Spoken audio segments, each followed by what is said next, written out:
జై వీరబ్రహ్మజై గోవిందమాంబజై. నేను మీ కృష్ణమాచార్య శ్రీ బ్రహ్మపదం. 2025 సంవత్సరం డిసెంబర్ మాసం వృశ్చిక రాశి వారి యొక్క రాశిఫలం. శివాయ బ్రహ్మణే నమ. వీరబ్రహ్మేంద్ర స్వామినే నమో నమ. జై వీరబ్రహ్మజై గోవిందమాంబజై. వచ్చినటువంటి ఫలితం 6.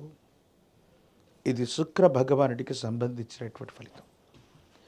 వృశ్చిక రాశి జాతకుల యొక్క జీవన గమనంలో భావోద్వేగాలతో కూడినటువంటి పరిస్థితులు మిమ్మల్ని సంకటమైనటువంటి పరిస్థితుల్లోకి నెట్టడానికి అవకాశం ఉంది. కోపం, ఉద్రేకం, కొంతమంది వ్యక్తులతో సమాంతరమైనటువంటి దూరాన్ని పాటించడం మీ దైనందిన జీవితంలో కొన్ని ఇబ్బందులకు కారణమవబోతున్నాయి. వివాహ జీవితం అవ్వచ్చు, వ్యక్తిగతమైనటువంటి అంశాలు అవ్వచ్చు.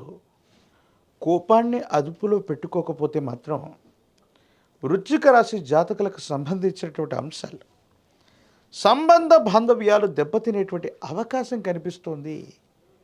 ఇది మానసికంగా తీవ్రమైనటువంటి ఆందోళనకి కారణమవుతుంది. కాబట్టి ఈ అంశాల పట్ల తస్మాత్ జాగ్రత్తగా ఉండటం చెప్పదగినటువంటి సూచన. ఎంతో కాలంగా దీర్ఘకాలికంగా ఆర్థికపరమైనటువంటి అంశాలు బాగుంటాయనో, ఆర్థికపరమైనటువంటి స్థితిగతుల కోసం ఎదురు చూస్తున్న మీకు సమయం, కాలం అనుకూలించినప్పటికీ కొన్ని పరిస్థితులు మిమ్మల్ని మరింత పరీక్షలోకి నెట్టుతాయి. మిమ్మల్ని విశ్వసించినటువంటి వ్యక్తులే ఒక ముఖ్యమైనటువంటి సందర్భంలో సహాయ నిరాకరణ చేయటం వల్ల మీకు కలగవలసినటువంటి ప్రయోజనం కలగకపోవటం ఆందోళన కలిగిస్తూ ఉంటుంది. గొప్ప నిర్మాణం చేయాలి, గొప్ప వ్యాపారం చేయాలి, గొప్ప ఉద్యోగాన్ని చేయాలి, లేదా విదేశాలకు వెళ్ళాలన్నటువంటి కల కోసం కొన్ని రోజులుగా అహర్నిశలు మీరు శ్రమిస్తూ మీ యొక్క కళల్ని సాకారం చేసుకోవడానికి మీరు పడ్డటువంటి కష్టం ఏదైతే ఉందో, చివరి నిమిషంలో ఖచ్చితంగా సహకరిస్తాడనుకున్న వ్యక్తి సహకరించలేకపోవటం మానసికంగా మీకు ఆందోళన కలుగుతుంది. ఏం చేయాలో అర్థం కానటువంటి విపరీతమైనటువంటి ఇబ్బందుల్లోకి మిమ్మల్ని నెట్టేటువంటి అవకాశం ఉంది. కాబట్టి భావోద్వేగాల్ని నియంత్రించుకోవటమే కాదు, వృశ్చిక రాశి జాతకులు కూడా డిప్రెషన్ అయ్యేటువంటి అవకాశాలు ఉన్నాయి. కాబట్టి తస్మాత్ జాగ్రత్తగా ఉండటం చెప్పదగినటువంటి సూచన. ఏది ఏమైనప్పటికీ కూడా దైనందిన జీవితంలో చాలా ఉన్నతమైనటువంటి పరిస్థితులు వెళ్ళడానికి మన ప్రయత్నం అంటూ చేయాలి. కానీ కొన్ని సందర్భాల్లో కేవలం ఎదుటి వ్యక్తుల యొక్క బలాన్ని, వాళ్ళ సామర్థ్యాన్ని అంచనా వేస్తూ మనం ముందుకు వెళితే మనం దెబ్బతినే అవకాశం ఉంటుంది. మనం ఎంత చేయగలం, ఏం చేయగలం, మనకున్నటువంటి శక్తియుక్తులను కూడా పరిగణనలోకి తీసుకొని ముందుకు వెడితేనే పరిస్థితులైనా ఇతరత్రా స్థితిగతులైన మనకు అనుకూలవంతమవుతాయి.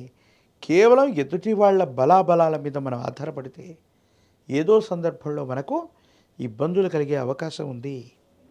భార్యాభర్తలకు సంబంధించిన అంశాలు అవ్వచ్చు, సన్నిహితమైనటువంటి బంధుమిత్ర వర్గానికి సంబంధించిన పరిస్థితులు అవ్వచ్చు. మాట పట్టింపు చిలికి గాలివానగా మారే అవకాశాలు ఉంటూ ఉంటాయి. అందుకే కోపాన్ని పక్కన పెడితే ప్రేమతో ప్రపంచాన్ని కూడా జయించవచ్చు. కుటుంబ పరిస్థితులను కూడా అలాగే. జీవిత భాగస్వామి అవ్వచ్చు, మీరు ప్రేమించేటువంటి వ్యక్తులు అవ్వచ్చు, లేదా కుటుంబానికి సంబంధించిన వ్యక్తులు అవ్వచ్చు. ప్రేమపూర్వకమైనటువంటి ప్రవర్తన వల్ల, వాళ్ళ మనసుని గెలవటం వల్ల, వాళ్ళ సహకారం వల్ల మీ దైనందిన జీవితంలో చాలా ఉన్నతమైన స్థితిగతికి వెళ్ళటానికి ఒక అవకాశం మీకు లభిస్తుంది. కాబట్టి ఇంట్లో వాళ్ళతో కానీ, జీవిత భాగస్వామితో కానీ తగువ పెట్టుకునేటువంటి ప్రయత్నాలు ఎప్పటికీ కూడా చేయకండి. ఆరోగ్యపరమైనటువంటి అంశాల్లో దీర్ఘకాలికంగా మీకు ఏదైనా సమస్య ఉన్నట్టయితే, కడుపు నొప్పి లేదా జీర్ణ వ్యవస్థకు సంబంధించినటువంటి ఒక ఆరోగ్య సమస్య మిమ్మల్ని ఇబ్బంది పెట్టేటువంటి అవకాశం ఉంటుంది. కాబట్టి ఆరోగ్యపరమైనటువంటి అంశాల పట్ల తస్మాత్ జాగ్రత్తగా ఉండటం చెప్పదగినటువంటి సూచన. సంతాన సంబంధమైన అంశాల గురించి ఎక్కువగా మీరు ఆలోచిస్తారు. వాళ్ళకు సంబంధించిన భవిష్యత్తుని ఎక్కువగా ఊహిస్తారు.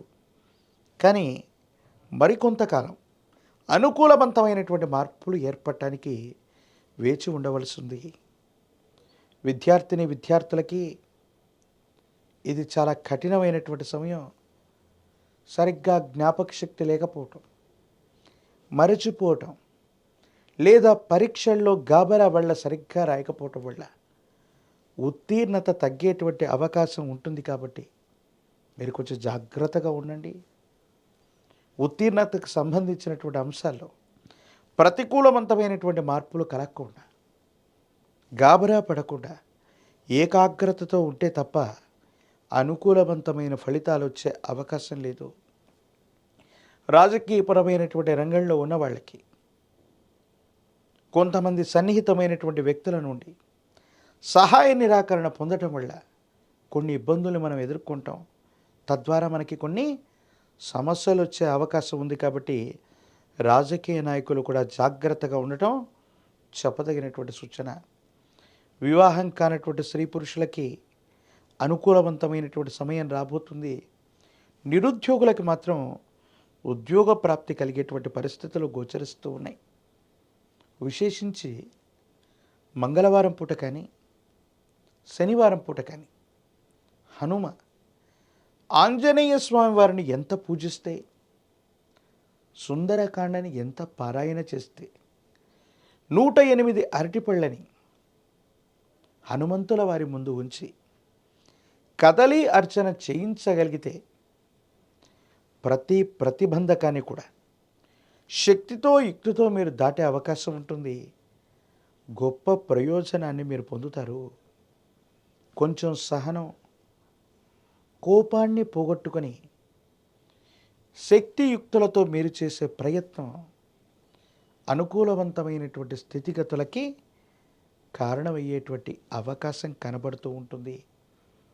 కాబట్టి ఈ రాశి జాతకులు ఆంజనేయ స్వామి వారిని ఆరాధన చేయడంతో పాటుగా తమని తాము నియంత్రించుకొని కోపాన్ని, ఉద్రేకాన్ని తగ్గించుకోవడానికి గాను విశేషవంతమైన కాలభైరవ రక్షని మెడలో ధరింప చేసుకుంటే అనుకూలవంతమవుతుంది. ప్రత్యేకించి ఈ మాసంలో దూర ప్రాంతాలకు సంబంధించి ఒక శుభవార్తను కూడా మీరు వింటారు. దూర ప్రయాణం అవ్వచ్చు, దూర దేశానికి సంబంధించిన ప్రయాణం అవ్వచ్చు, అదృష్టాన్ని తీసుకొచ్చేటువంటి అవకాశం కూడా ఉంది. కాబట్టి ఈ ఆంగ్లమానంలోని ఈ చివరి మాసంలో ప్రతికూలవంతమైనటువంటి పరిస్థితుల్ని కూడా ఈ పరిహారాలు పాటించడం వల్ల అనుకూలవంతంగా మార్చుకునేటువంటి అవకాశాలు కూడా లేకపోలేదు. మరిన్ని వీడియోలు చూడటానికి కానీ మన ఛానల్ని లైక్ చేయండి, షేర్ చేయండి, తప్పకుండా సబ్స్క్రైబ్ చేయండి.